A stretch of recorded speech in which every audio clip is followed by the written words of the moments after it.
we talked about the Vandal invasion and conquest of Africa. And we talked about the expansion of the Vandals across North Africa and really swallowing up much of what was the ancient Carthaginian Empire, including the coast of North Africa and the islands of the Mediterranean. But then at the end we talked about Hilderic, the Vandal king who restored worship among the pro-Nicene Orthodox, was overthrown, and that I mentioned Justinian, the Emperor Justinian, seeing an opportunity. And he sees an opportunity that leads to the Byzantine reconquest of Africa. So we're going to talk about this Byzantine reconquest. This is a mosaic in a basilica in Ravenna in honor of, this is Justinian in the middle and some of his court officials. It's a beautiful mosaic. It's a beautiful basilica commemorating Justinian, the great Emperor Justinian, remembered very fondly by many, but not necessarily by all Christians. So who was this Justinian? He rose to prominence really through his uncle. His uncle was an emperor, the Emperor Justin, based in Constantinople. And Justinian became an advisor to his uncle. Justinian himself was from fairly low birth, peasant birth, but his uncle was prominent as the emperor, and so he became an advisor, a very close advisor to his uncle. And in the year 527, when his uncle dies, Justinian takes his place as emperor of the empire. And we refer to this as the Byzantine Empire. The texts themselves call them the Romans. So Justinian would have thought of himself as the Roman emperor, not the Byzantine emperor. But we say Byzantine to distinguish the empire that was based in Rome in antiquity from the empire in later antiquity, this empire, which is based in Constantinople. So the name of Constantinople originally was Byzantium. It was changed to Constantinople in honor of Constantine. He honored himself. Very humble Constantine. And so we call this the Byzantine Empire, based in Constantinople. Immediately, Justinian sets out about his life work. His life's work is restoring the Roman Empire, restoring the glory of Rome, of the entire Roman Empire, not just parts of the Roman Empire, all of it. Justinian wanted to be an emperor of an empire like Constantine had ruled over, like Trajan had ruled over.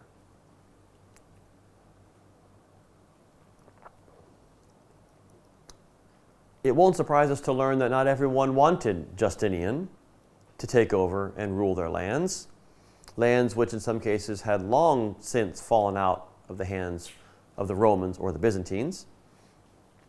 But Justinian knew the only way to make this happen was to rule with an iron hand. And so he exercises absolute authority over both the state and the church. So here we have very close ties with state and church. Justinian, in fact, calls the shots. There was a patriarch in Constantinople, but Justinian, in fact, was the one calling the shots. And one of the things he had to do in restoring the Roman Empire was also restoring the church within the Roman Empire. And that meant getting rid of the heretics. So he wanted to restore all of the political holdings of the Roman Empire, the ancient Roman Empire. But it's, in a sense, a new kind of empire because now, unlike Trajan, for example, he would be ruling over a Christian empire. But the Christian empire needed to be pure. It needed to be free of heretics. So Justinian looked about. He said, where are lands that I need to take back from the Roman Empire, and where are there heretics?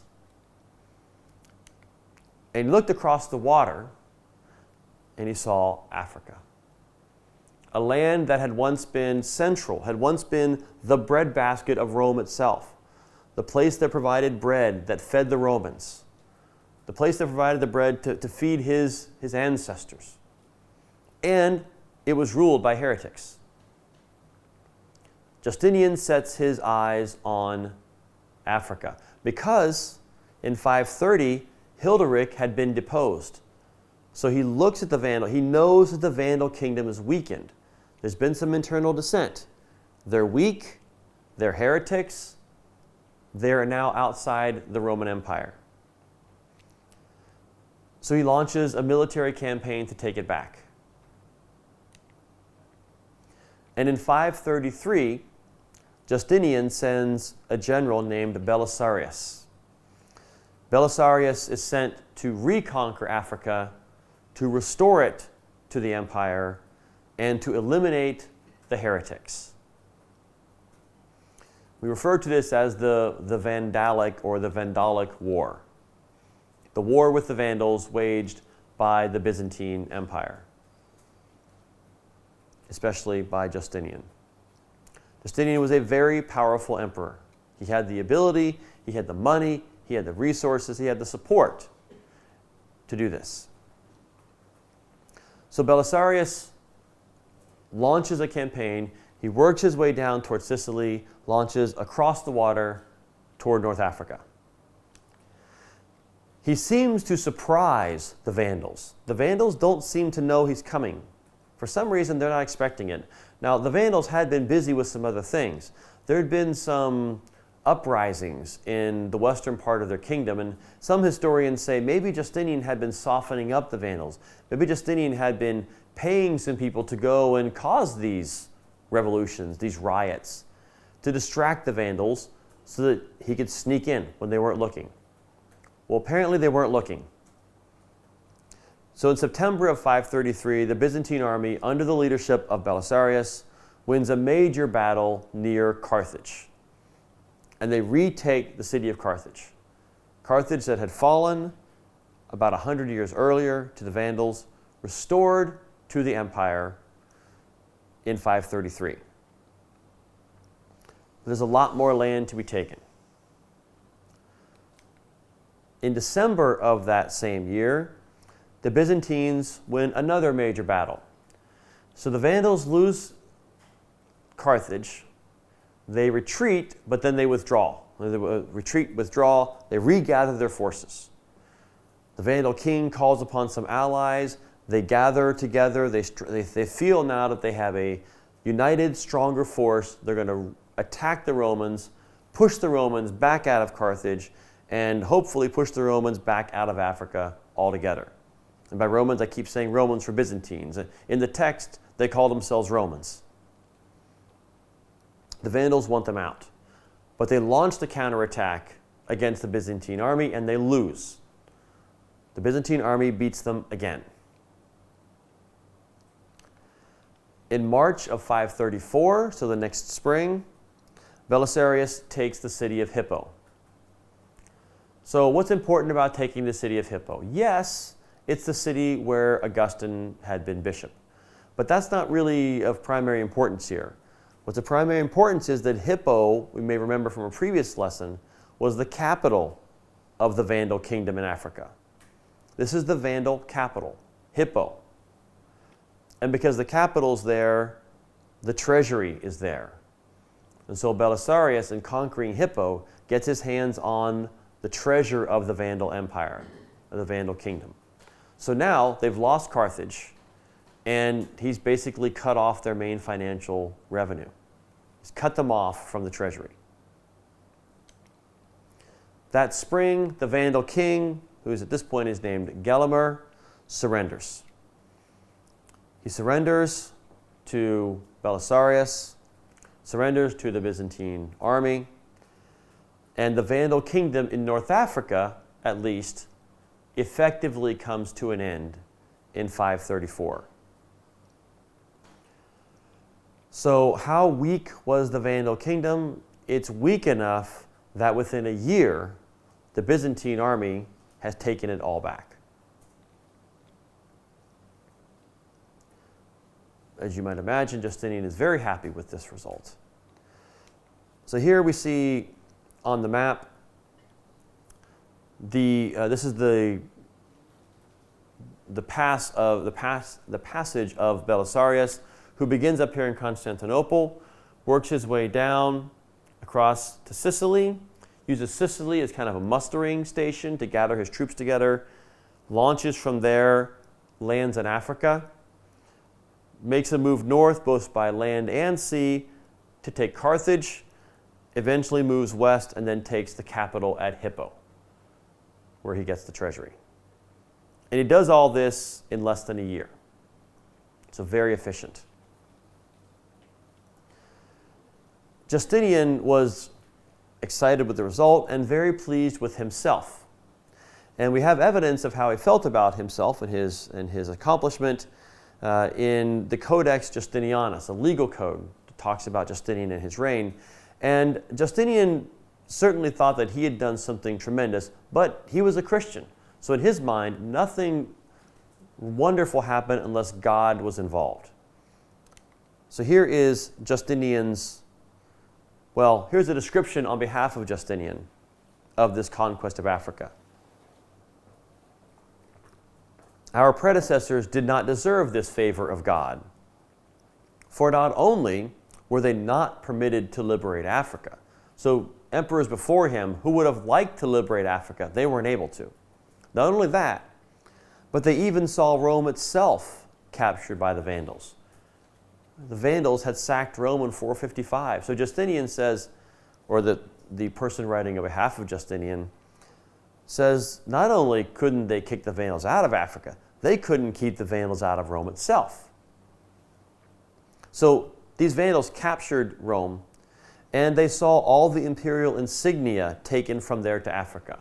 When the Vandals invaded Rome, in 455, they took back to Africa the insignia, the Roman insignia, the symbols, the physical symbols of the Roman Empire, the banners that they would carry in a battle.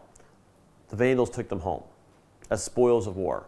Now, however, God, in his mercy, has not only delivered Africa and all her provinces into our hands, but the imperial insignia as well, which had been removed at the capture of Rome. He has restored to us. So God has restored to us the land of Africa, but also the symbols of empire. This is very important for Justinian from a propaganda perspective, because now he wants to be another Roman emperor. If you're a Roman emperor ruling the Roman Empire, you need to have the standards of the Roman Empire.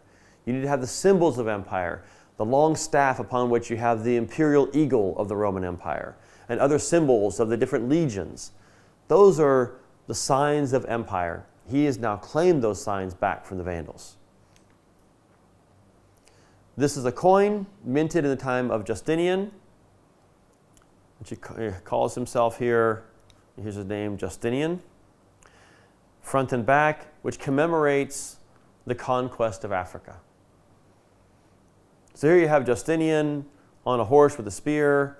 Justinian actually didn't ride a horse or carry a spear in the conquest of Africa.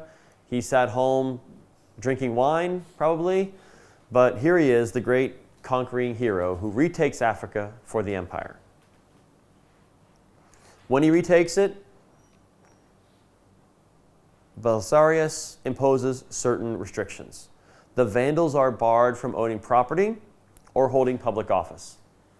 So Justinian launches this campaign, conquers the Vandal kingdom, and then does what we might consider persecution of the Vandals, or at least suppression of the Vandals. They can't own property, they can't hold public office. Vandal men were sold into slavery, and Vandal Arian churches were destroyed or returned to the Orthodox. So under Justinian's reign, the exact opposite happens of what had happened before. When the Vandals had arrived, they had destroyed or taken over the churches from the Orthodox, from the pro-Nicene. Once the Byzantines conquer Africa, they return the favor. They take back the churches or destroy the churches of the Arian Vandals. These Arians are also subject to the laws that had been passed earlier against heretics. So going back as early as emperors like Theodosius I in the 4th century, particular laws had been passed against heretics. Justinian now goes back, pulls those laws back, if you will, kind of pulls them off the shelf and uses them against the Vandals, these Arian heretics. And after he conquers Africa and the Vandals, Justinian then begins to turn his attention to other former Roman lands, I should say other Roman lands instead of Romans' land, to other Roman lands held by heretics, including large parts of Italy at this point, which were held by Arian heretics as well. Justinian is setting out to reconquer the entire Roman Empire and to establish it as a pure Christian empire. Once he starts in Africa, he continues moving on from there. So if we look at this map, it's difficult maybe to pick up the difference in colors, but when Justinian begins his reign, basically the eastern part of the empire is his. In his time, he leads the reconquest of Italy, the islands here, southern Spain, and all across North Africa. So in many ways, he does restore many of the traditional Roman lands. Not all of them. He doesn't take Gaul. He doesn't take Britain. He doesn't take northern Spain. But he does restore many of the lands that had been lost. And in all these lands, he imposes pro-Nicene orthodoxy. Arians are not welcome. Heretics are not welcome of any kind. And these regions across North Africa remain Christian until the Muslim conquest. These parts of Africa that had been Christian for a long time and then were Arian Christian and now are back to pro-Nicene Orthodox Christianity, they remain Christian until the arrival of the Muslim armies in the last few decades of the 7th century, between 685 and 700. Our next lecture, which is the last lecture in the course, is going to talk about what happens to Christianity in Africa when these Muslim armies arrive, which is a much debated topic. What happens to Christianity once the Muslims arrive and conquer Christian lands? So there are questions about the Byzantine reconquest, about what Justinian is doing, or how he's doing what he's doing, or what the impact is for the church. Certainly for pro-Nicene Orthodox, this is a happy thing. It's a good thing to have a strong emperor reestablishing the pure doctrine and kicking out the Arians. Yes? But did those people in North Africa feel that the Byzantine restoration was actually them because it was not Rome? So did they feel that this restoration was actually them because it wasn't Rome? Well, certainly Justinian, how the average person felt about this, we ultimately can't say. But certainly in his mind, let's put it this way, I think there were lots of Christians in Africa who were probably very happy to see the Byzantines, because this was a restoration of what they thought was orthodoxy. And certainly in places like Rome, they were very happy to see Africa restored. They were very happy to see Rome restored to the control of an Orthodox Christian emperor. Now, for the average person on the street, how much could they tell the difference between when the Vandals were ruling and when the Byzantines were ruling? Difficult to say. Just as what would the average person understand when the Vandals arrived and kicked out the pro-Nicene? How much would they actually have felt the difference? It's hard to say. If your bishop is being killed or kicked out, then you're going to be aware that there's some kind of a difference. But day to day, it's very hard to tell how important it was to the people living there. And historically, we can make these distinctions, but it's not clear what the day-to-day difference would have been. Yes? I heard a debate that Vandals were not very destructive of the Roman way of life. They were very tolerable to the Romans, and they actually were learning from Romans how to be civilized and so on. So they were not very hard on the Roman way of life. Now, so the question is about the Vandals, that hearing that the Vandals were actually very tolerant of the Roman way of life. So were they, and maybe they weren't that destructive. So were they really that much of a problem for the Roman way of life in North Africa? So it's true that we see evidence of this, that these so-called barbarians, not just the Vandals, but Goths and Huns, they had been living in the Roman Empire long enough that they had come to accept many of the Roman ways. They'd come to look very much like Romans. Many of them served in the army. So if you looked at a Vandal and a non-Vandal, could you tell them apart? Perhaps not. By this period, The difference is that the Vandals are Arians. This seems to be the problem. The problem seems to be more, for the pro-Nicene Christians, it's less that they're barbarians, because at this point, they look and act very Roman, it appears. But they're still heretics.